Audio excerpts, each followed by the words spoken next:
In this week's Webdvar, I want to talk about stress. Stress can be so overwhelming, it can stop us from being productive people, and it can really affect our health. Moshe Rabbeinu finally takes his task that God has given him. He's God's shaliach. He goes to Paro and he says to Paro, let the Jewish people go out of Mitzrayim for a few days so that they can worship God in the desert. Paro's response is, I am no longer giving the people any straw.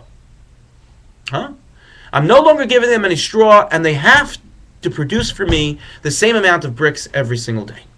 Now, why is that the case? Well, Paro reasoned that the Jewish people had too much time on their hands, and that's why they were starting to rebel via Moshe Rabbeinu. But if they were busy all day, and they didn't have time to think, then they wouldn't rebel. And so he says, I'm not giving them straw anymore, so that they can be busy searching for straw and still have to produce the same amount. Well, that was plan A that Paro chose. But there really was another option, which would have been plan B. You see, Paro could have said to the people, I'm still going to give you straw, but I want you to produce double the amount of bricks. And that would have made sure to accomplish the same goal. The people wouldn't have had any time on their hands because they would be so busy producing double the amount of bricks every day, they wouldn't have the amount of time on their hands to think about rebellion. So why did Paro pick plan A? Why did Paro pick to stop them from having any straw, not giving them any straw, as opposed to just having them produce double the amount of bricks?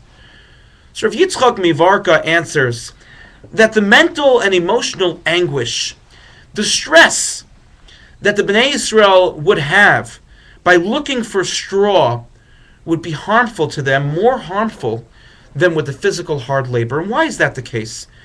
That when Bnei Yisrael would have to wake up every single morning and not know if they were going to find straw, if they were able to glean from fields in Mitzrayim, if they would be able to find enough to produce the bricks, then not only would they have physical labor, not only would it be difficult for them to work hard physically, but mentally, they would have a tremendous amount of anguish, a tremendous amount of stress, not knowing what the future would bring.